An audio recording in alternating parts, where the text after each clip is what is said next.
The lower house of Parliament has approved a resolution for the sum of $1 million to be transferred to the Bahamas Hurricane Relief Fund. The request was made by Prime Minister Mia Motley for the money to be granted from the Consolidated Fund and placed at the disposal of government to supplement the 2019-2020 estimates. Now, while acknowledging that Barbados is going through difficult times, she says its people have been taught the values and virtues of sharing. And to that extent, therefore, as Minister of Finance, I've recommended that the sum of $1 million Barbados dollars be transferred to the people and government of the Commonwealth of Bahamas as an expression of solidarity on the part of the people of Barbados as the people of Bahamas go through this very, very difficult time. Dorian passed since the 1st of September. There are still people who have not been able to come back to normalcy in the Bahamas, too many. The Prime Minister noted that various groups are still collecting money for the cause.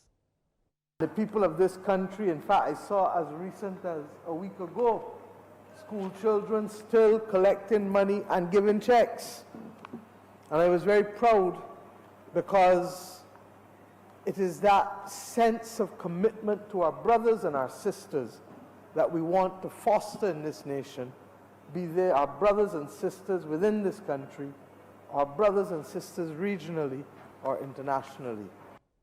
The Barbados National Union of Fisherfolk Organization, Barnufo, is getting tough with vendors and other members of the fishing community who opt not to attend mandatory scheduled training workshops organized by government for industry workers. The workshop started in May and the final 2 sessions for the year will be on November 28th and 29th. Barnufo President Vernell Nichols says by law, people who fail to comply run the risk of losing their licenses to operate in Barbados. She says at present there are around 280 people who ply their trade directly and indirectly within the sector, and it is essential that all serious people get on board. Speaking to CBC News, Ms. Nichols stressed that this is critical to standardize the competence of workers as well as raise the bar to one of international best practices.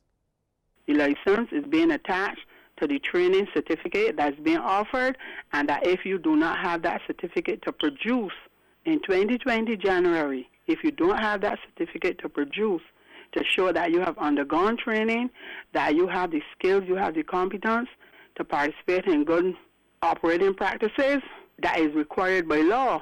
It is not required by us, it is required by law, the standard operating procedures, and that if they don't comply, then their license will not be renewed.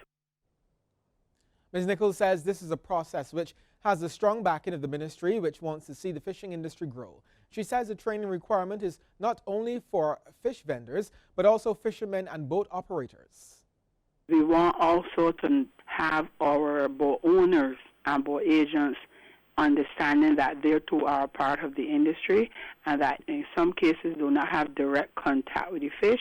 The fact that they're the boat owners, they also need to know what is happening, what we are doing, what the standards are, and that they should attend the training because as agents of vessels, they are the ones that should be communicating information to their workers, especially the fishermen who is out at sea.